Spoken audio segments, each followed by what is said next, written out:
Bangalore is a city defined by rapid technological growth and a fast-paced professional landscape.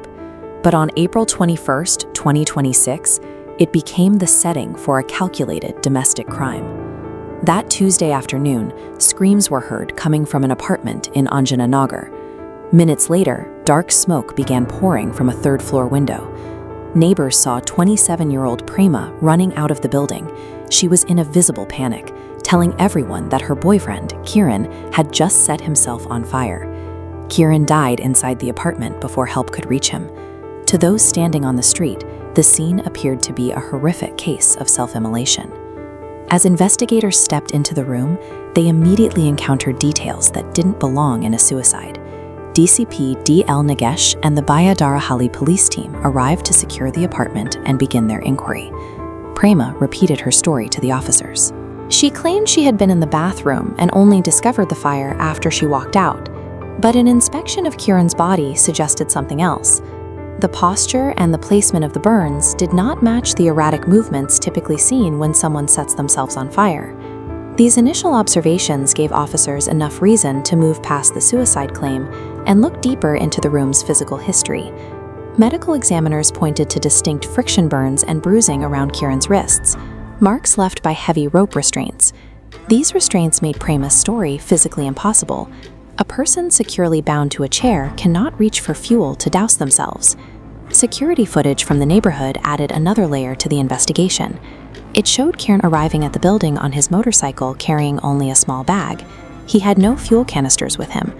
Eyewitness accounts provided the final piece. Local residents told police they had seen Prema purchasing a mixture of petrol and kerosene earlier that afternoon. The presence of restraints, the lack of fuel in Kiran's possession, and Prema's prior purchase of accelerants indicated a meticulous trap. When police presented Prema with this evidence, she confessed. She and Kiran had been colleagues at a local Vodafone store and were in a relationship for 2 years. In the weeks leading up to the incident, Kiran had begun distancing himself from her, leading to frequent arguments. Prema's jealousy focused on Kiran's ex-girlfriend. She was particularly enraged after seeing Kiran post celebratory WhatsApp statuses for his ex's birthday. When Kiran refused to marry her, Prema's frustration turned into a severe abandonment rage.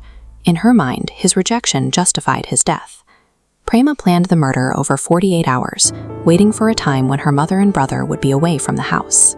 She called Kiran to the apartment by promising him a surprise gift, a new motorcycle, along with a Western-style romantic proposal. Once he arrived, she convinced him to be blindfolded and tied to a chair as part of the act. When he questioned the restraints, she told him it was all part of the surprise. With Kiran unable to move or see, she poured the petrol and kerosene over him and set him on fire. She used the trust and rituals of a relationship to ensure her victim was completely defenseless. Police found further evidence when they seized Prema's smartphone. Recorded on the device was a video of the entire murder.